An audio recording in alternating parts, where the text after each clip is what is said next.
Hi everyone, நான் doctor Sasitharan. So இன்றைக்கி நம்ம பார்க்க போகிற மெடிக்கல் கண்டிஷன் என்னென்னு கேட்டிங்கன்னா லைப்போமான்னு சொல்லுவோம். தமிழில் கொழுப்பு கட்டின்னு சொல்லுவாங்க. உங்களில் நிறைய பேர் நீங்கள் வந்து சில டைம் வந்து உங்கள் ஃப்ரெண்ட்ஸ் ரிலேட்டிவ் யாராவது சொல்லி கேள்விப்பட்டிருப்பீங்க.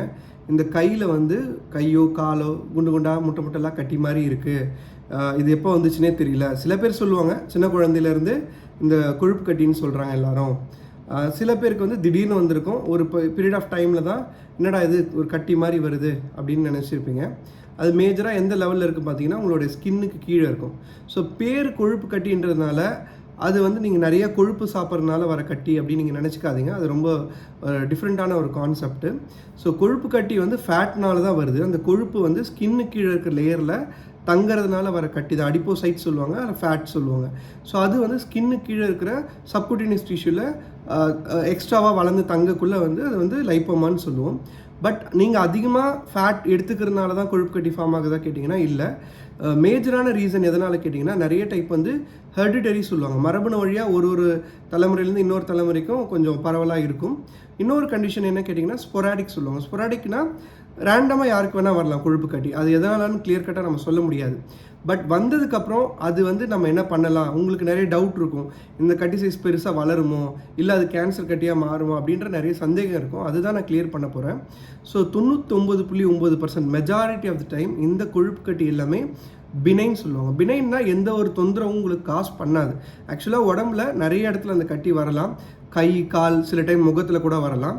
அது மட்டும் இல்லாமல் அந்த கட்டியோட சைஸ் வந்து ஒரு 10 சென்டிமீட்டர் கீழே உள்ள சைஸில் எல்லா சைஸ்லையுமே அந்த கட்டி வேரியபிளான சைஸில் இருக்கும். ஓகேங்களா சார், இதனால் எதாவது பாதிப்பு இருக்குமான்னு கேட்டிங்கன்னா எந்த ஒரு பயமும் உங்களுக்கு தேவையில்லை. மெஜாரிட்டி ஆஃப் டைம் இந்த கொழுப்பு கட்டி எந்த ஒரு தொந்தரவும் உங்களுக்கு காசு பண்ணாது. அன்டில் அது வந்து உங்களுக்கு ஒரு காஸ்மெட்டிக் முகத்துலேயோ இல்லை கன்னத்துலேயோ அந்த மாதிரி முக்கியமான ஒரு ரீஜன் உங்களுக்கு வந்து அழகு சம்மந்தமாக அந்த மாதிரி உங்களுக்கு தொந்தரவாக இருக்குதுன்னு கேட்டிங்கன்னா அந்த டைமில் அந்த கட்டியை ரிமூவ் பண்ணலாம். இல்லை சார் வேறு எதாவது கண்டிஷனில் அது எனக்கு வந்து கேன்சர் ஆகிடுமோ பயமாக இருக்கா கேட்டிங்கன்னா பயப்பட தேவையில்லை. அது கேன்சர் ஆகிறதுக்கான வாய்ப்பு ரொம்ப கம்மியாக தான் இருக்குது.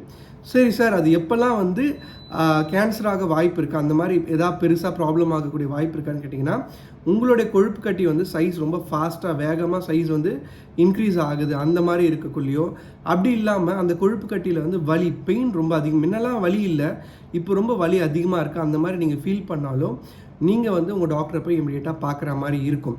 ஸோ அவங்க வந்து அந்த கொழுப்பு கட்டியில் வந்து ஒரு சின்ன ஸ்கின் டெஸ்ட் தான், பயாப்சி டெஸ்ட் மாதிரி ஒரு டெஸ்ட் எடுத்து அது வந்து நார்மலாக அந்த பினைன் சொன்னல நார்மலாக இருக்கிறது வந்து அப்நார்மலாக மாறுதான்றதை ஒரு வாட்டி செக் பண்ணிப்பாங்க. அதுக்கப்புறம் அந்த கொழுப்பு கட்டி ரிமூவ் பண்ணலாமா வேணாமான்ற டெசிஷனை எடுப்பாங்க. உங்களுக்கு எனக்கு ரொம்ப காஸ்மெட்டிக்காக அழகு சாதனமாக வந்து எனக்கு வந்து தொந்தரவாக இருக்குன்னு கேட்டிங்கன்னா நீங்கள் எப்போ வேணால் உங்கள் கொழுப்பு கட்டி ரிமூவ் பண்ணிக்கலாம்.